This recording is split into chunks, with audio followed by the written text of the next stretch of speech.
Saudações aos queridos amigos e amigas do canal do YouTube, do Grupo Espírita Mensageiros, o nosso fraternal abraço, desejando que a paz, desejando que o amor, que a alegria e a sabedoria de Jesus faça-se presente em nossos corações, em nossos pensamentos, em nossos lares, junto dos nossos familiares e dos nossos entes queridos, encarnados e desencarnados. Queremos, no estudo de hoje, do Evangelho segundo o Espiritismo, comentar o capítulo 15, Fora da Caridade não há salvação, lá no item 6, a necessidade da caridade segundo São Paulo. E antes de adentrarmos no texto, gostaríamos de fazer uma viagem no tempo de Paulo de Tarso. E vamos nos valer aqui de uma palestra antiga de Divaldo Pereira Franco, que nos traz assim uma síntese simples da extraordinária vida deste apóstolo dos gentios. Vamos encontrar Paulo com aproximadamente 28 anos. Nesta época, ele já era um doutor da lei. Ele era rabino e já se sentava na mais alta corte de justiça de Israel, o Sinédrio. Chamava-se Saulo. Nasceu na cidade de Tarso, na Grécia. Era, portanto, grego de nascimento, mas era filho de Abraão. Era um judeu. Tinha a ascendência religiosa judaica. Seu pai, um rico comerciante, obteve a peso de ouro o título de cidadania romana para a família. Portanto, seu pai era um servidor de César. Saulo falava e escrevia o grego, que à época era semelhante hoje ao inglês. Este jovem doutor da lei tinha uma inteligência brilhante, que capacitava-o a ser um dia o supremo juiz da mais alta corte de Israel. Lembrando que à época se misturavam a religião e o poder de Estado, o poder político. Nasceu em Tarso, era um homem inteligente e Saulo ouviu falar de um outro homem, um homem que era bom como um favo de mel e cuja voz era doce como a esperança e cuja vida havia sido vígil, um homem íntegro, um homem justo. Este homem chamava-se Jesus e preconizava um reino diferente.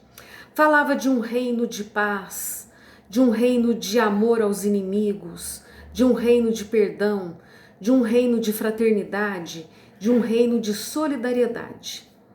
Mas Saulo, o jovem doutor, não aceitou de pronto aquele reino. Ele tinha, no fundo, ambições terrenas, de poder, de destaque e de glória entre os seus. E Jesus vinha modificar o status quo de todas as classes.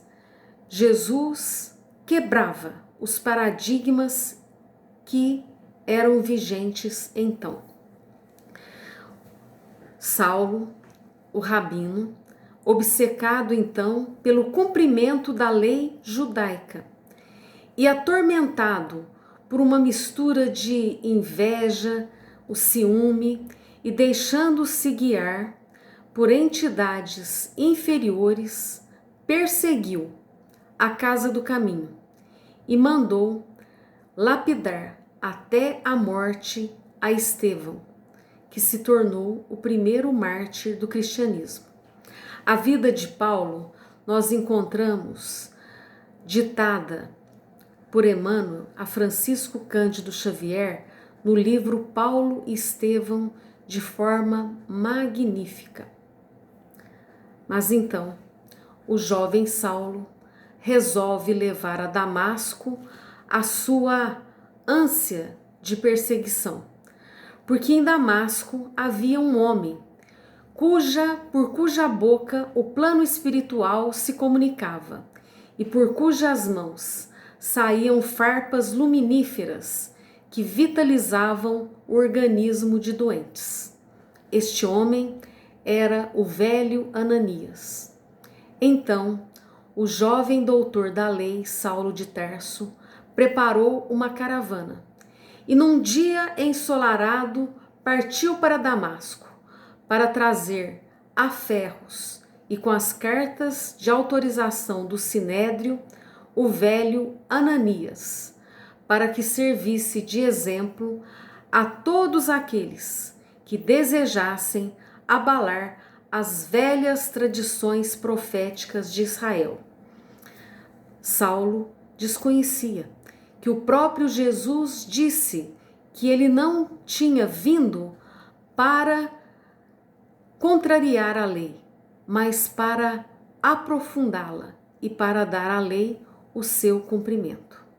Saulo, então, sai sob bajulação e depois de caminhar muito na estrada, no camelo, ele vê ao longe Damasco, que ficava ao norte de Jerusalém.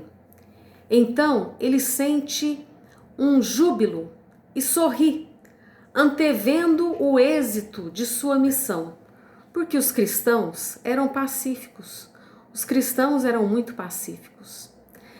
Mas é então, naquele momento, que um raio de sol corta a claridade do dia e uma voz que vem daquela luminosidade majestática lhe pergunta: Saulo, Saulo, por que me persegues?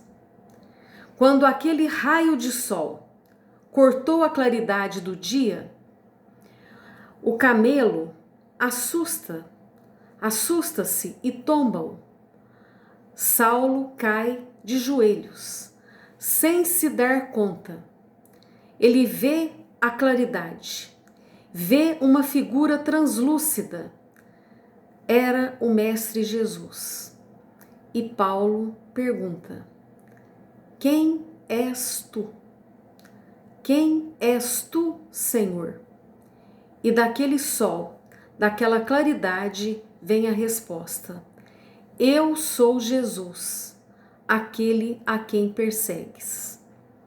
Naquele instante, modificou-se a história do cristianismo, porque Saulo, diante da visão espiritual de Jesus, desabrocha em si faculdades mediúnicas e dominado e sensibilizado e já tocado nas fibras mais íntimas da alma, Saulo pergunta: Senhor, que queres que eu faça?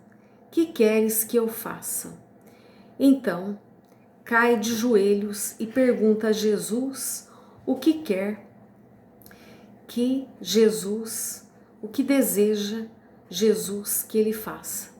Então Jesus lhe responde que ele vá a Damasco e lá te dirão o que deves fazer. Olha que interessante, nas revelações espirituais é um passo de cada vez, é uma tarefa por vez. Cumprida uma tarefa, dado um passo, abre-se nova tarefa, novo passo, novo degrau, novo estágio de crescimento.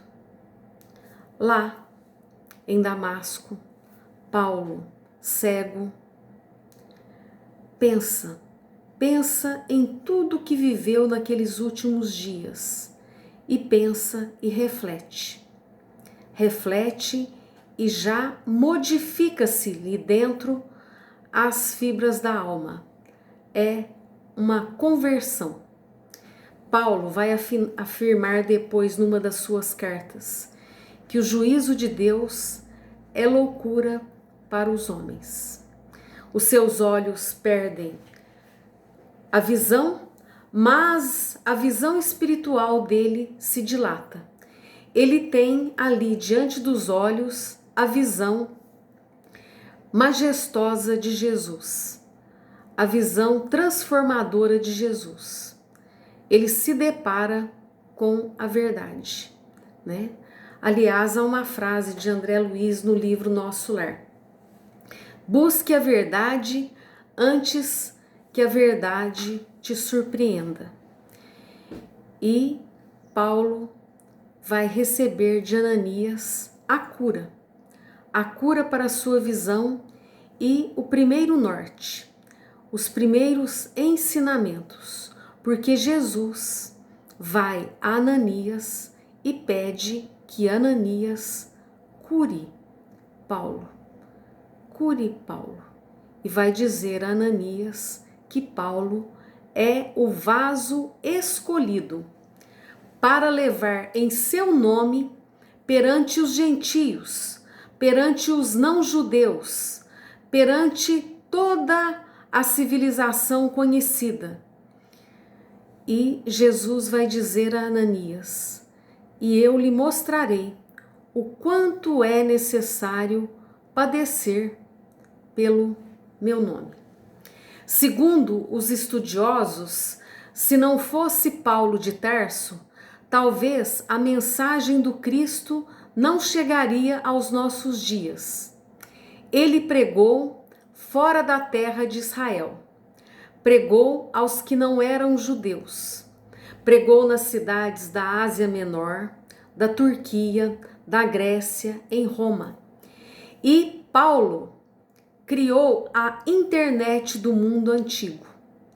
Onde havia uma igreja judaica, ele cria uma comunidade cristã e conversa com esta comunidade por cartas, por epístolas, que estão registradas na Bíblia e que chegaram até nós. Algumas se perderam, mas a maioria chegou até nós. Ele influenciou Lucas, inclusive conta-se que a influência de Paulo sobre Lucas foi tão grande que, por pedido de Paulo, Lucas colheu os relatos de Maria para o seu evangelho, o evangelho de Lucas, para a biografia de Jesus, segundo os testemunhos de Maria e de testemunhas oculares de então. Paulo, após o encontro com Jesus, abandona a sua posição social. Foi abandonado pelos seus pares, pelos seus amigos, foi abandonado pelo seu pai, deixou tudo para trás. Recolheu-se durante alguns anos e, meditando e estudando, transformou-se. Por isso que é importante sabermos da vida de Paulo, porque cresce em magnitude as suas epístolas. Ele fala de coisas que ele viveu. Paulo vai afirmar: aquele que está em Cristo, nova criatura é. Eis que as coisas velhas já passaram e tudo se fez novo.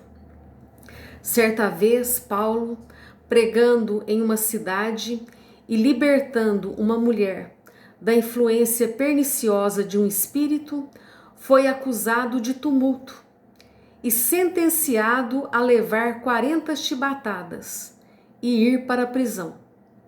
E depois de tudo isso, lá na prisão, o que fazia Paulo? Cantava hinos de louvores a Deus e a Jesus.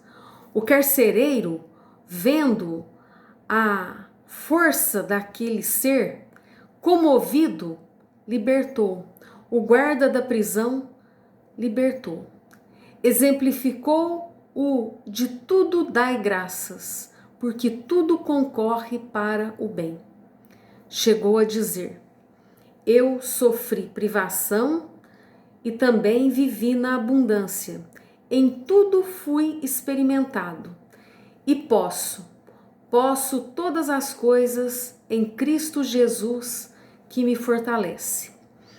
Paulo negou a si mesmo, o seu ego, arrependeu-se, tomou a sua cruz e seguiu o Cristo até o fim das suas tarefas. Persistiu, perseverou entre enfermidades, entre perseguições, entre zombarias, entre desilusões, deserções de seus companheiros, muitas das vezes recebendo em troca das suas atividades na pregação do Evangelho e de orientação das almas, recebeu pedradas, recebeu zombarias, recebeu discriminação. Foi um homem sincero e intrépido. E Paulo, vivendo tudo isto, vai escrever um dos chamados poemas do amor. O poema do amor, segundo Paulo de Tarso. Ele vai dizer então, e Kardec selecionou e está no Evangelho segundo o Espiritismo, no capítulo 15, necessidade da caridade segundo São Paulo. Ele vai dizer: ainda que eu falasse todas as línguas dos homens e as línguas dos anjos, se eu não tiver caridade, serei como o bronze que soa e como o símbolo que retine. Lembrando que Kardec perguntou na questão 866 do Livro dos Espíritos qual o verdadeiro sentido da palavra caridade. E eles disseram: benevolência para com todos, boa vontade, disposição de ajudar, abertura para o próximo, para ouvi-lo, para escutá-lo, para se solidarizar com ele, proatividade para agir em favor do próximo, benevolência, boa vontade para com todos, indulgência para com as imperfeições alheias, sim, indulgência, ver no semelhante as suas qualidades, as suas potencialidades, as suas virtudes, o que ele tem de bom, e entender que ele está num processo evolutivo como nós. Não há santo sem futuro, não há santo sem passado e nem pecador sem futuro. O santo teve um passado de erros e de equívocos e o pecador terá um futuro de redenção. Então, se eu falar todas as línguas, e Paulo falava inúmeras línguas, mas se ele não tivesse caridade, amor, a caridade é o ápice do amor. Se ele não tivesse amor, de nada adiantaria. Ainda, diz ele, que eu tivesse o dom de profecia, que penetrasse todos os mistérios e que tivesse perfeita ciência de todas as coisas, ainda que eu tivesse toda a fé possível, até o ponto de transportar montanhas, se não tiver caridade, nada sou. E quando tivesse distribuído os meus bens para alimentar os pobres, entregado o meu corpo para ser queimado, se não tiver caridade, tudo isso de nada me serviria.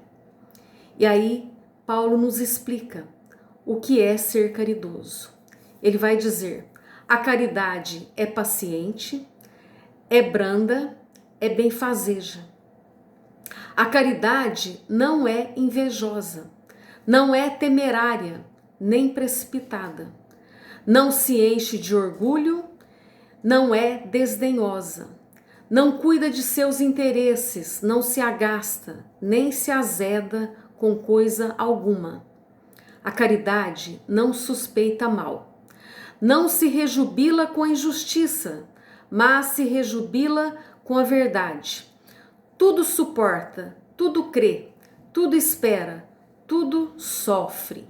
Vamos repetir. A caridade é paciente, é benfazeja. A caridade não é invejosa. A caridade não é temerária e nem precipitada. Não se enche de orgulho, não é desdenhosa, não cuida de seus interesses, não se agasta, nem se irrita com coisa alguma, não suspeita mal, não se rejubila com a injustiça, mas se rejubila com a verdade. Tudo suporta, tudo crê, tudo espera, tudo sofre. Agora, essas três virtudes, a fé, a esperança e a caridade, permanecem. É as virtudes chamadas virtudes teologais. Fé, esperança e caridade. Mas, dentre elas, a mais excelente é a caridade. E Kardec vai comentar lá no Evangelho que de tal modo São Paulo compreendeu essa grande verdade, que disse, né, que se ele falasse a língua dos anjos, que se ele penetrasse todos os mistérios, que se tivesse toda a fé possível e não tivesse caridade, de nada lhe adiantaria. Então, o amor se sobrepõe. Aliás, há uma frase de Francisco Cândido Xavier, de que quem sabe pode muito, mas quem ama pode mais. Quem conhece sabe muito, mas aquele que ama, ele age, ele exterioriza de si. Emmanuel vai nos dizer também que a virtude não é uma boca que fala, a virtude é um coração que irradia, é um coração que irradia, né? E no livro dos Espíritos, lá no capítulo, no Evangelho segundo o Espiritismo, no capítulo O Cristo Consolador, nós temos na mensagem O Advento do Espírito de Verdade, a instrução: Espíritas, amai-vos, eis o primeiro mandamento, e instruí-vos, eis o segundo. Porque indo pelo amor, certamente nós estaremos mais seguros. E eu encontrei, né, uma poesia que não consegui encontrar em livro, né? Encontrei também numa dessas palestras que ouvi e atribuí, né, porque é uma palestra espírita, a uma comunicação de uma entidade espiritual que fez um poema. A própria carta de Paulo, que está na primeira epístola aos Coríntios, capítulo 13, versículos de 1 a 7 e 13, ela é um poema. Mas houve um espírito amigo que a transformou no poeminha do amor. A carta de Paulo é o poema do amor. E esse espírito transformou no poeminha do amor. Mesmo que eu cantasse santas melodias, se o amor faltasse, nada valeria. Mesmo que eu falasse muitos idiomas, se o amor faltasse, ai dos meus diplomas. Porque nesta vida tudo passa, tudo perde o seu valor, só não passa o sentimento do amor. Ainda que eu doasse todos os meus pertences, se o amor faltasse, que sentido teria? Ainda que eu tivesse o dom de profecia, se o amor faltasse, que sentido teria? Porque nesta vida tudo passa, tudo perde o seu valor, só não passa o sentimento do amor. Da mesma forma que o amor nos glorifica, e transforma tudo num caminho, numa luz, também nos faz sofrer, nos crucifica e tem por vezes a paixão e tem a cruz. Mesmo assim, compensa este amor sofrido que torna a vida intensa e que lhe dá sentido, porque nesta vida tudo passa, tudo perde o seu valor. Só não passa o sentimento amor. João, no seu evangelho, nos disse que Deus, em essência, é amor. Um pensador disse que Deus, em substância, é vida. Deus, em princípio, é lei, porque as suas leis nos regem, nos governam, nos amparam. E o amor de Deus nos atrai. Deus, em essência, é amor.